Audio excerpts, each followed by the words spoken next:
Hi there. This is a video about solving linear systems of equations using the substitution method.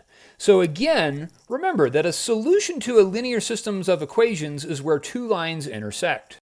And a lot of times we can do this graphically, but when we use the substitution method, this is the algebraic method. So this is the algebraic method to do this. All right. So let's look at an example, one that's familiar, one that I used from the graphing video, the one before this. Okay, so this is the same example that we had before. Now we solved this one by graphing. And we know that our solution is going to be -2, -4, okay? And that we're going to get x equals -2 and that y equals -4. Remember, this is the point at which these two lines intersect. But if we don't have a graph or we don't have anything like that and you're asked to do this by substitution, then I'm going to show you how to do that right now. Now, in this example, both of these equations have y equals something with x, okay? And so what I'm going to do is I'm going to take what y equals in the first equation, which is 3x plus 2, and I'm going to then substitute that into y of my other equation, okay? So you kind of have to put both equations together. So I'm going to rewrite my bottom equation here with 3x plus 2 substituted in for y, okay? So instead of writing y, all right, here, I'm going to write what y is equal to in my other equation. So I'm going to write 3x plus 2 is equal to -x minus 6. Now what I've done is I have put this equation solely in terms of x. And what that means is that my only variable here is x. So what I can do is I can now solve this equation for x. And what I'm going to do, my first step is going to be to add an x to both sides, okay? And I'm going to get -x plus x cancels out. 3x plus x gives me 4x. Drop down my 2, and that's going to be equal to -6. Now, I'm going to move my 2 over, and I'm going to subtract my 2 from both sides.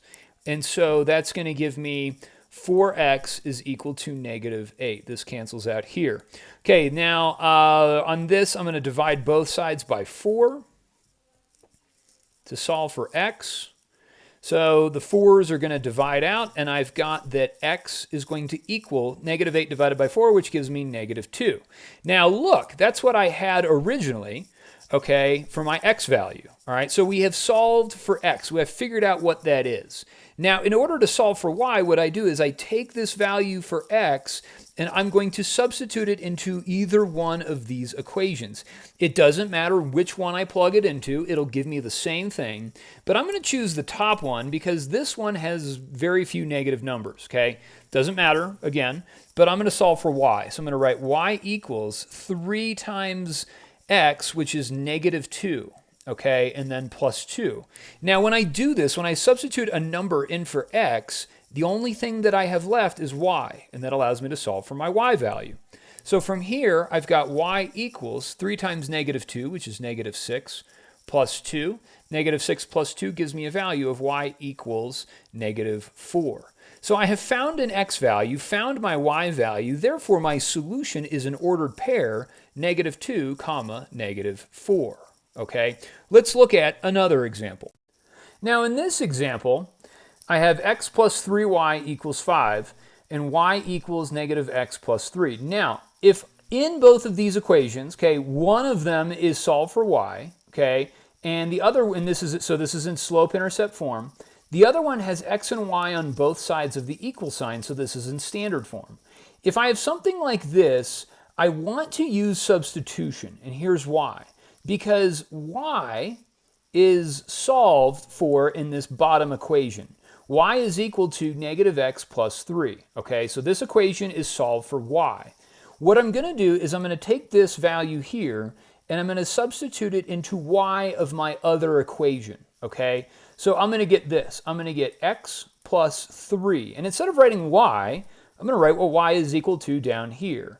And that's going to give me -x plus 3, and that's going to equal 5.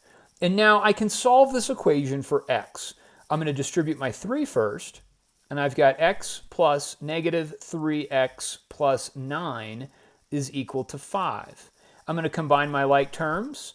X plus negative 3x gives me negative 2x plus 9 is equal to 5.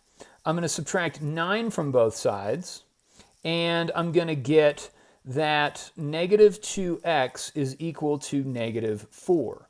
I'm going to divide each side by negative 2 to solve for x, and I'm going to get that x is equal to positive 2.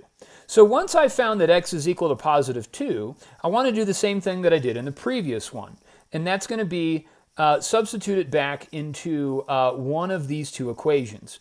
Now, the one that's on the bottom is going to be the easiest, okay? Because this one's already solved for y. I could plug it into the top equation, it doesn't matter, but the bottom equation is what I want to use. So what I'm going to do is I'm going to write out that equation. I'm going to write y equals negative x. X is 2, so I'm going to plug in 2, and then plus 3. So here I've got y equals negative 2 plus 3. Negative 2 plus 3 is going to give me 1, so y is equal to 1. Okay, so I have found my x value. I found my y value, so I want to write my solution as an ordered pair, 2, 1. And that's where those two graphs intersect. Now, you have a couple special cases here. In the event that you do the math and you get a true statement, okay, and a true statement would be something like 3 equals 3, or 0 equals 0, or negative 5 equals negative 5. All of those are true statements. When you get to this point where you have a true statement, you have infinite solutions. Okay, and remember that those are two lines directly on top of each other. If you get a false statement, and by false statement I mean you'd get like 3 equals 0, or 5 equals 2, something that isn't true, okay, a false statement, that means you have no solutions. And remember that no solutions is when two lines don't intersect because they're parallel, okay? That's all I got for this video. Enjoy. We'll see you soon. Bye.